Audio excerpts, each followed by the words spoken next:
이 시간 하나님의 은혜가 더 풍성하게 임하게 되기를 예수님의 이름으로 축원해 드립니다.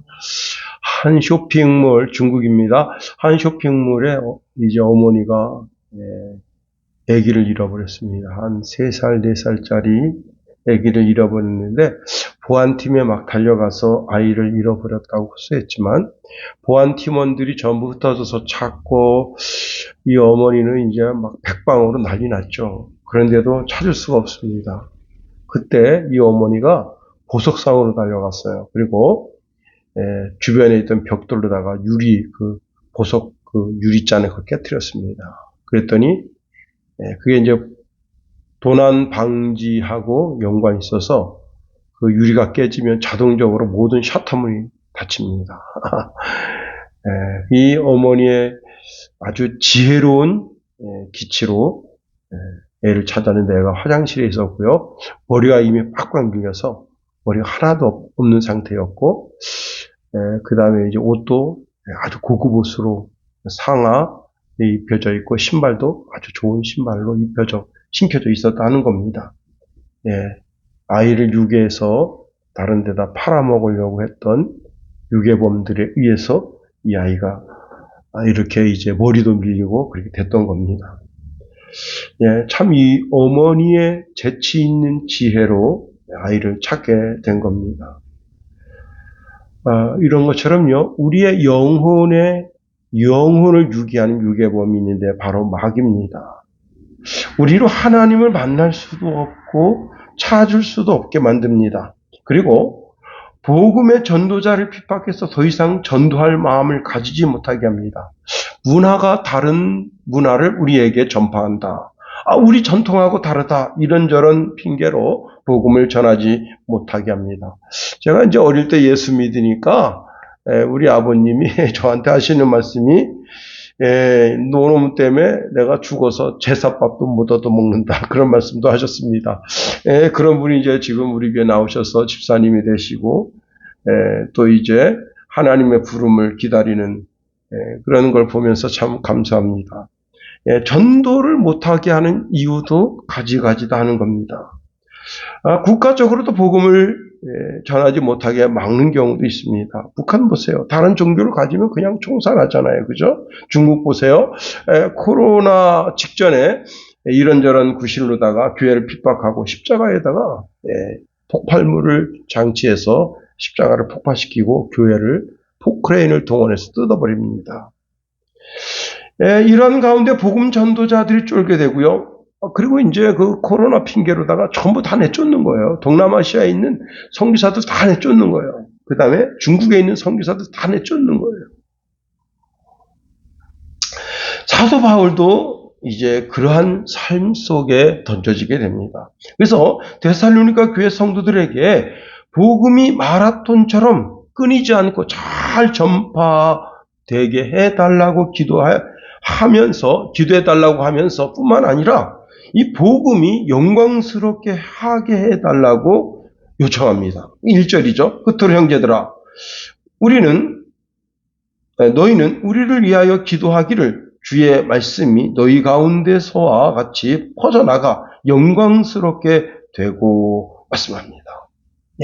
마치 데살로니가 교회는 아주 짧은 기간 동안에 복음이 전파되어졌는데 그렇게 바울이 전도하는 그 지역마다 그렇게 복음이 전파되고 그리고 정말 많은 사람들이 예수 믿어서 영광스럽게 되는 역사가 있기를 간절히 원하고 있습니다.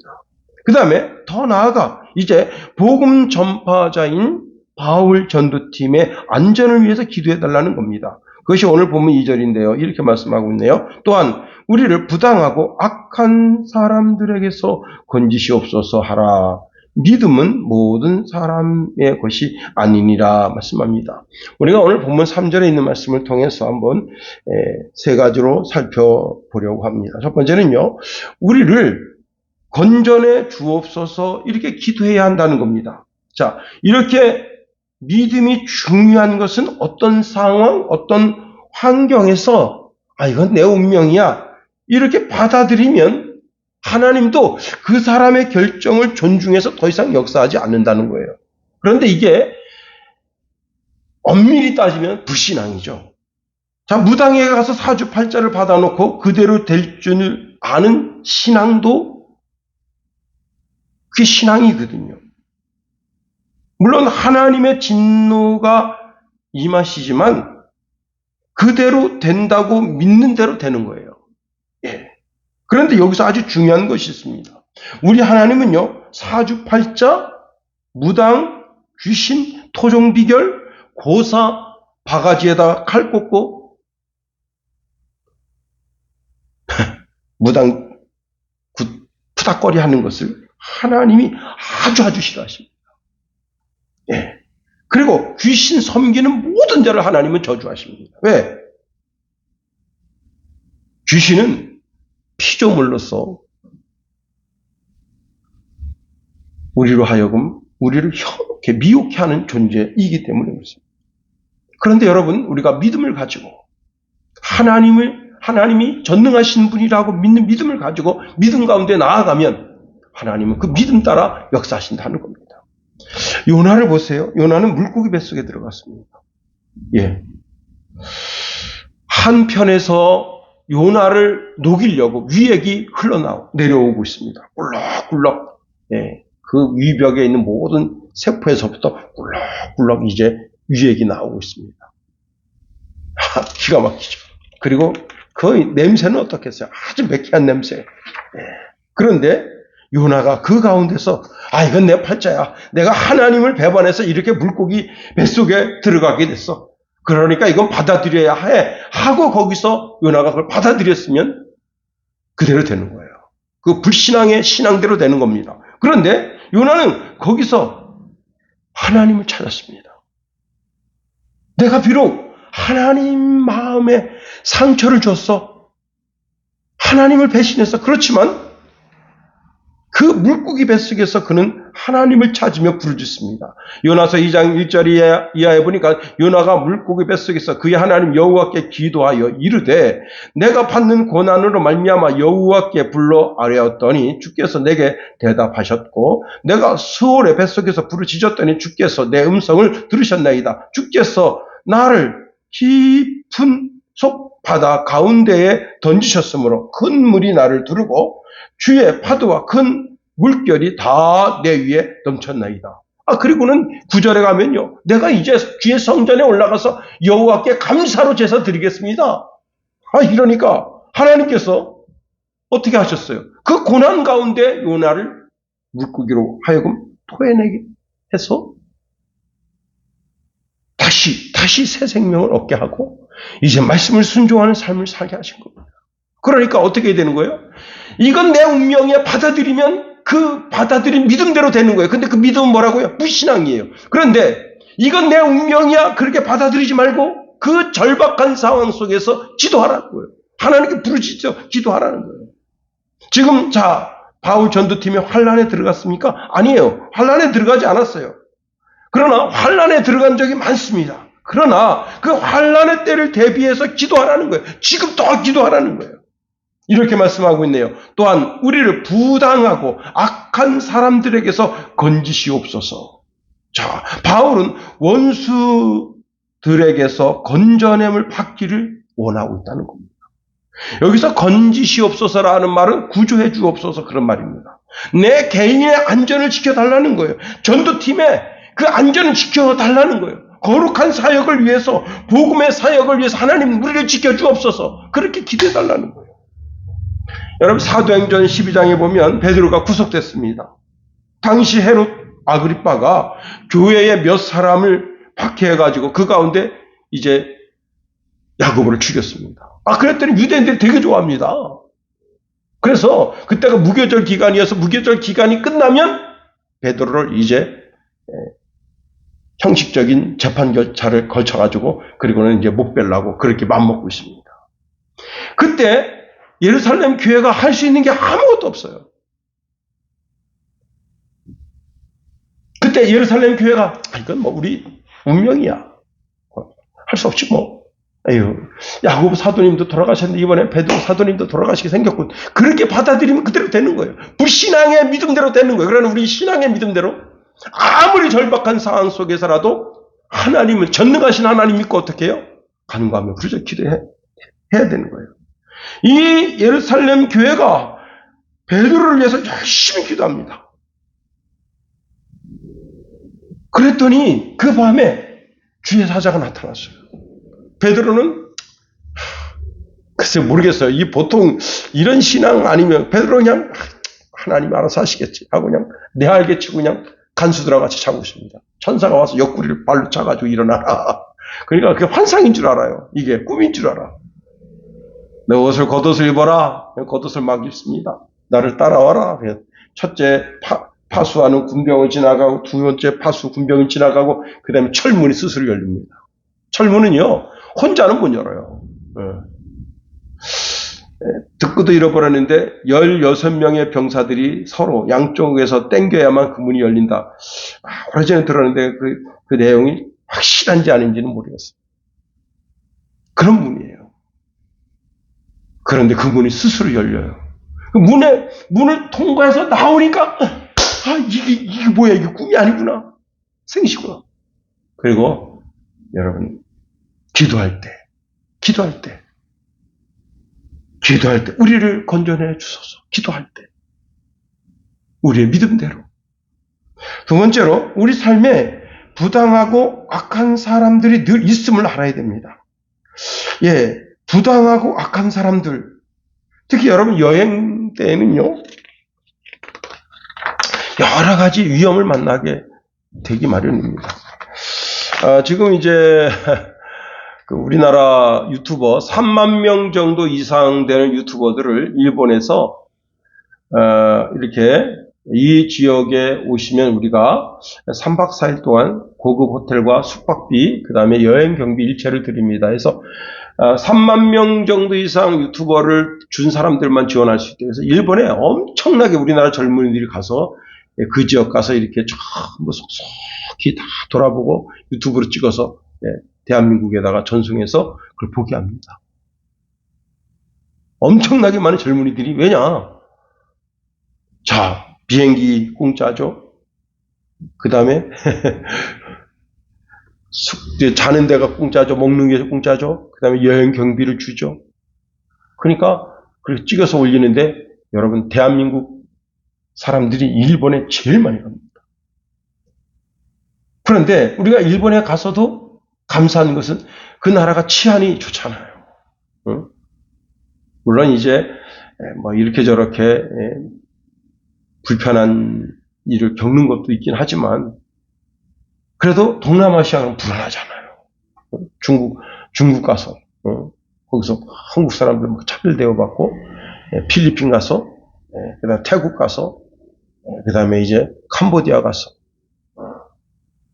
캄보디아 거기 잘못 가면 젊은이들 취업시켜준다 미끼로 해가서 거기서 많은 곤욕을 당하고 그러잖아요.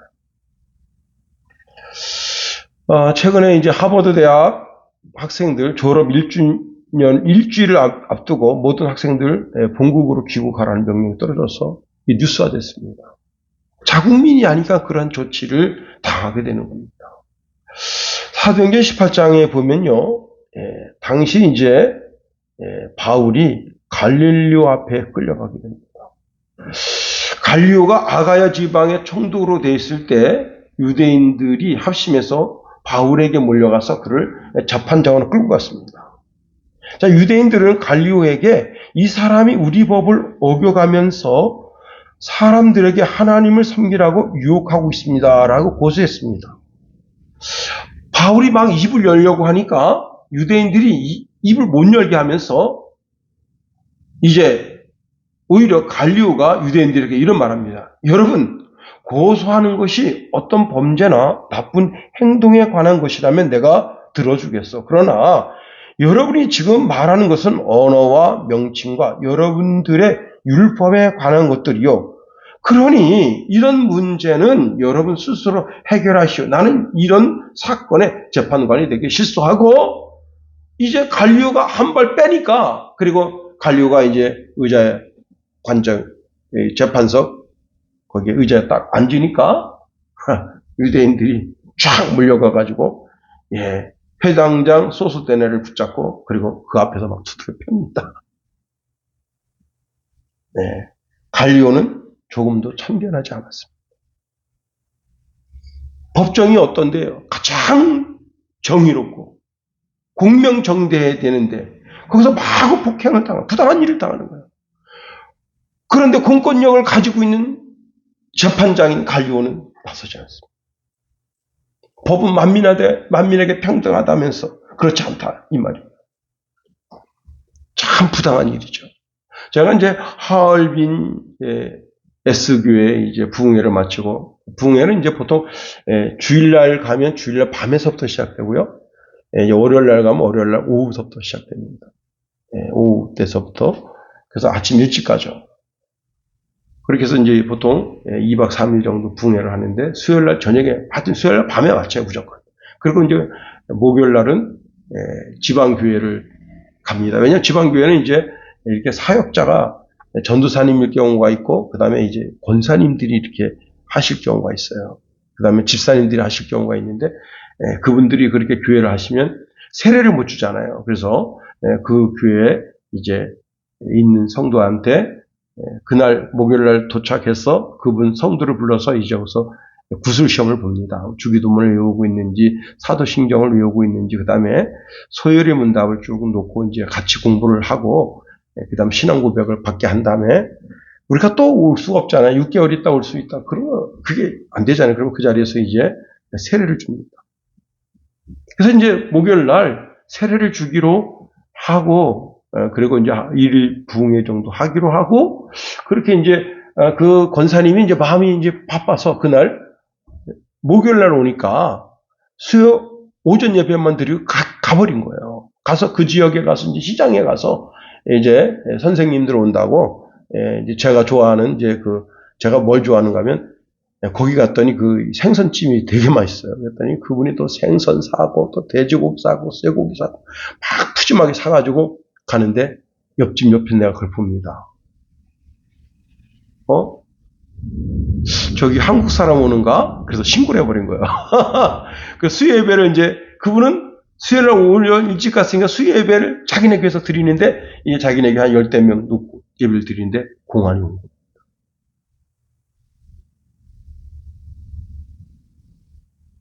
목요일 아침 전화 왔어요. 선생님들 오지 마세요. 오시면 큰일 납니다. 공원이 조금 전에도 왔다 갔어요. 부당하죠. 부당하다는 말이 뭐예요? 옳지 못한 말이나 옳지 못한 행동, 처사를 말하는 거.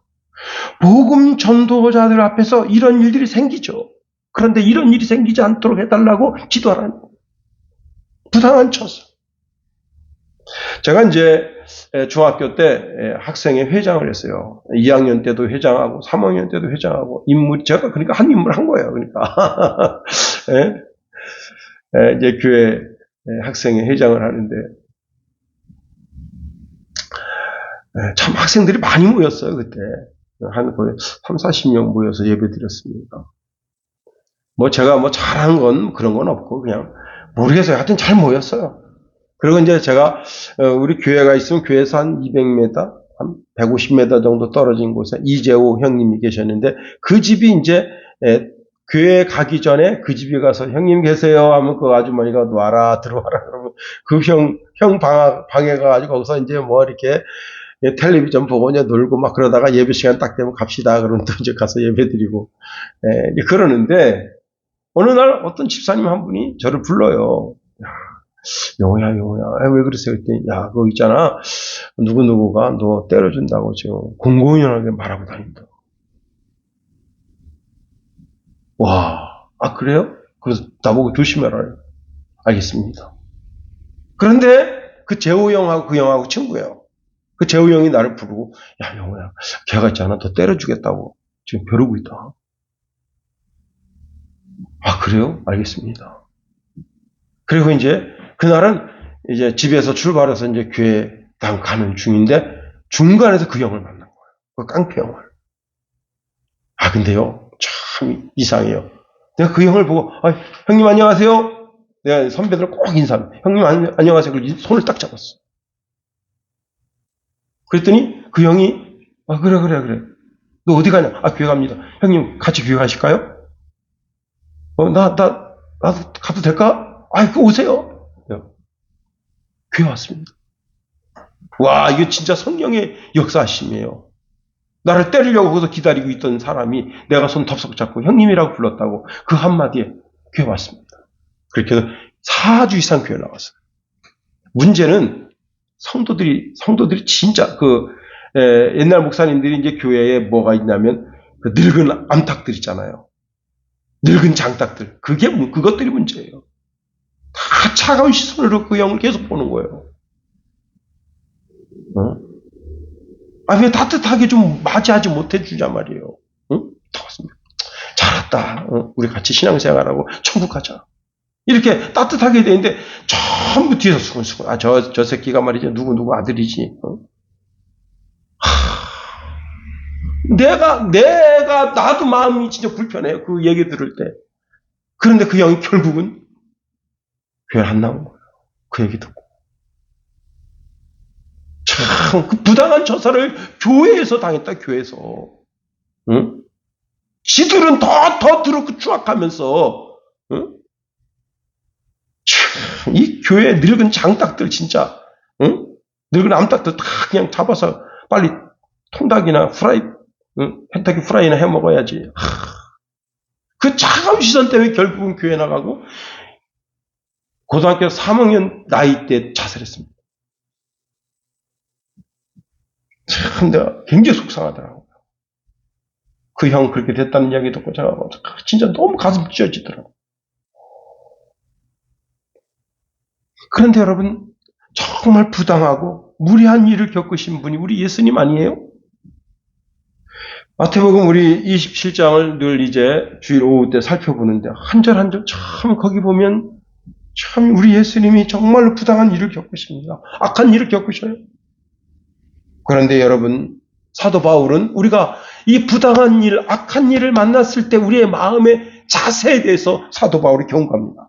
로마서 12장 17절 이하에 보니까 아무에게도 악으로 갚지 말고 모든 사람 앞에서 선한 일을 도모하라. 할 수 있거든 너희로서는 모든 사람과 더불어 화목하라. 내 사랑하는 자들아 너희가 친히 원수를 갚지 말고 하나님의 진노하시며 맡기라. 기록되었을 때 원수 갚는 것이 내게 있으니 내가 갚으리라고 주께서 말씀하시느니라. 내 원수가 주르거든 먹이고 목마르거든 마시게 하라. 그리함으로 내가 숯불을 그 머리에 쌓아 놓으리라. 악에게 지지 말고 선으로 악을 기라. 여러분, 우리는 하나님께로부터 명령받고 있습니다. 악에게 지지 마라. 악을 선으로 이겨라. 여러분, 그런데 악을 이기는 방법, 악을 선으로 바꾸는 방법이 뭐라고요? 기도다, 기도. 기도는 만사를 변화시킨다 하는 겁니다. 기도는 하나님의 전능하심을 내 삶에 경험하게 한다 하는 겁니다. 세 번째로, 오직 기도는 믿음의 사람의 것이다 하는 겁니다. 한제 고래잡이 선장님이 고래를 잡으려고 남쪽으로 가는데 그 남쪽 지역이 원래 고래들이 활동하는 지역이에요. 그런데 그때는 이제 이렇게 발동기로 다니는 게 아니고 범선으로 가는데요. 근데 엉뚱한 바람이 불어가지고 이 배가 남쪽으로 가야 되는데 자꾸 북쪽으로 밀려갑니다. 그때 이 선장 생각에 이거 이렇게 되면 오늘 수확이 별로 없을 텐데 마음속에 하나님 기도합니다. 하나님, 이게 지금 남쪽으로 가야 되는데 이 바람이 이제 반대로 불어서 지금 자꾸 북쪽으로 가고 있습니다. 어떻게 하면 좋을까 그랬더니 마음을 편안하게 하라. 그런 음성이 들려오는 거예요. 마음을 편안하게 하라. 그래가지고 예, 그러면 하나님 뜻이 거기 있겠죠 하고 이제 북쪽으로 배를 몰고 올라가는데 어떤 일이 벌어졌느냐. 큰 배가 하는 그 배가 뒤집어져 가지고 배 위에 10명의 선원이 그 위에서 하나님께 부르짖고 기도하고 있어요. 하나님, 우리를 좀 구해 주십시오. 하나님, 우리를 좀 구해 주십시오. 배를 보내 주십시오. 그래가지고 이 선장이 이 깊은 하나님 뜻이 있어서 우리 배를 바람으로 여기까지 인도하셨구나. 그래서 그 안에 있는 10명의 선원을 다 구했다는 겁니다. 오늘 본문 끝에 이렇게 말씀하고 있네요. 믿음은 모든 사람의 것이 아니니라. 예. 믿음은요, 믿음이 뭡니까? 하나님에 대한 신실함. 하나님이 믿음직함. 예. 원래 이 믿음이라고 하는 단어는 우리 신앙이 하나님께 대하여 드러나게 될 때 믿음이라는 단어로 드러나게 됩니다. 히브리서 기자는요, 우리에게 이런 말씀 줍니다. 히브리서 11장 1절, 2절에 보니까 믿음은 바라는 것들의 실상이요 보지 못하는 것들의 증거니 선진들이 이루서 증거를 얻었느니라. 자, 이렇게 되기를 바라보는 것이 믿음이라는 거예요. 여러분, 우리가 예수님을 나의 그리스도로 믿습니다. 그 이유가 무엇인가 하면, 자, 예수님이 이 땅에서 먼저 보여주신 것이 있어요. 육신을 가지시고 고난을 당하시고 십자가에서 우리의 모든 저주를 감당하시고 죽으시고 제3일 만에 부활하시고 40일 동안 부활체를 가지고 제자들과 함께 계셨고 승천하시고 하나님 보좌 우편에 앉아 계시고 나중에 이 땅에 심판하러 오신다. 이것이 곧 나에게 임할 것, 나에게 주님이 가신 모든 그것이 동일하게 나에게 올 축복인 것을 믿음으로 받아들이는 거예요. 그리고 우리 예수님은 우리를 부요하게 하는 분이시라는 겁니다. 왜? 예수님께서 우리를 위하여 모든 저주를 감당하신 거예요. 모든 저주를. 그리고 예수님은 이 땅에 오실 때 아주 가난하게 오셨어요. 가난하게 오신 이유가 뭐냐면 우리로 하여금 부유케 하기 위해서 오신 겁니다. 다시 말하면 예수님은 가장 좋은 것, 하나님의 가장 좋은 것들을 우리에게 주기 원하시는 거예요. 그럼 어떻게 해요? 믿음으로 바라보는 거예요. 믿음. 자, 그런데 믿음이 없는 자는 자기 자신을 그리스도인이라고 말하면서도 믿음이 없는 자는 그걸 바라보지 못하는 거예요. 바라보지 않기 때문에 기도하지 않는 거예요. 기도하지 않는 자는 어떤 자냐? 오늘 본문 2절 하반절에 이렇게 말씀하고 있습니다. 믿음은 모든 사람들의 것이 아니니라. 다시 말해요. 다시 말하면 믿음이 없는 사람은 기도하지 못한다. 간구하지 못한다. 여러분, 바울은 이런 사람을 가리켜서 화인받은 사람이라고 말했습니다.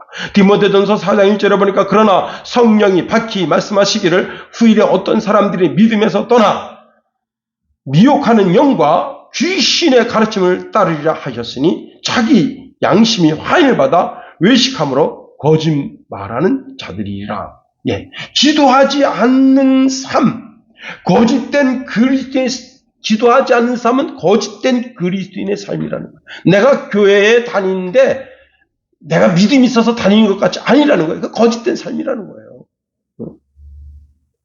그렇습니다. 어떤 사람들은 성령이 그 마음에 감동을 주어도 그 마음을 완전히 닫아버림으로써 스스로 기도하지 않습니다. 이것이야말로 마음의 완고함, 즉 고집입니다. 예. 이 사람들은 실제로 자기 얼굴을 그리스도에게서부터 사단에게로 돌려서 사단을 바라보는 자들이다. 마태복음 12장 32절에 보니까 또 누구든지 인자의 말을 거역하면 사하심을 얻되 누구든지 말로 성령을 거역하면 이 세상과 오는 세상에서도 사함을 얻지 못하리라. 예. 그리스도를 바라보던 그 믿음의 얼굴을 돌이켜 사단을 바라보고 세상을 바라보니 마지막 때 그를 어떻게 하나님 구원하시겠는가 하는 겁니다. 여러분, 믿음은 모든 사람들의 것이 아니니라. 이 말을 주의해야 됩니다. 세속적인 일에 너무 추구하다가 마음이 굳어져 버렸기 때문에 좋은 시, 즉 축복이 마음에 들어가 30배, 60배, 100배로 열매 맺는 축복의 길을 스스로 막고 있다는 겁니다. 여러분, 마음이 좋은 땅이 돼야 돼요. 좋은 땅이 되려면 어떻게 해야 되느냐? 여러분, 이 좋은 땅이 되려면 마음을 갈아엎어야 돼요. 우리 아버님이 참 부지런한 농부시죠. 논을 이제 이게 갈아엎는데 아무도 논 갈아엎은 사람 없어요. 그냥 해동되자마자 갈아엎는 거야. 그냥 왜 모터로 그냥 맹하니 그 땅을 이렇게 갈아엎으세요. 그러니까 이렇게 해야 좋은 농사가 되지. 그러고 한 20일 정도에 또 갈아엎었어. 근데 뭐 내려면 아직도 우리가 뭐를 5월 며칠 날 냈나? 5월 22일 날 냈나? 그런데 4월 달에 또 갈아엎었어. 5월 초에 또 갈아엎었어. 최종적으로 여러분 최종적으로 우리 최장로님이 와서 논을 또 갈아준 거예요. 그러니까 몇 번 가는 거예요? 4번 가는 거예요. 4번. 와, 제가 이제 월요일 날 26일인가요? 시골집에 가가지고 이제 이것저것 돕다가 논에 가봐서 뜬모가 너무 많아. 그래서 뜬모 좀 하려고 딱 들었는데요. 와, 이렇게 빠져. 40cm 정도 빠져요. 얼마나 많이 갈아엎었으면. 야, 그래서 내가, 아이고, 좀 제발, 그만 좀 갈아엎으시지. 4번을 갈아엎은 거예요, 4번을. 근데 이게 이제 시간이 지나면 이게 딱딱하게 굳어져요. 근데 시간이 지금 갈아엎은 지 얼마 안 돼서 아직은 이게 이게 물렁물렁한 거예요. 그냥 쑥쑥 빠져. 여러분, 우리 마음을 그렇게 갈아엎어야 돼요. 부드럽게. 아주 부드럽게. 참 제가 부목사로 있을 때 둥지마을이라고 하는 이제 양로원이 있었는데 거기서 감자를 심었어요. 그 전도사님이. 그래서 감자 수확을 하러 갔어요. 그런데 그 감자 수확하는데 그 감자를 이렇게 캐는 기계가 있어요. 그래서 나보고 목사님 이거 하실 줄 아세요? 나 이런 건 못 해봤다고 그래서 동네에 사람을 사가지고 이제 경운기로다가 딱 하는데요. 와, 그 경운기가 딱 가니까 감자가 다 올라와요. 감자가. 그래서 주워 담기만 하면 되는 거야. 응? 와.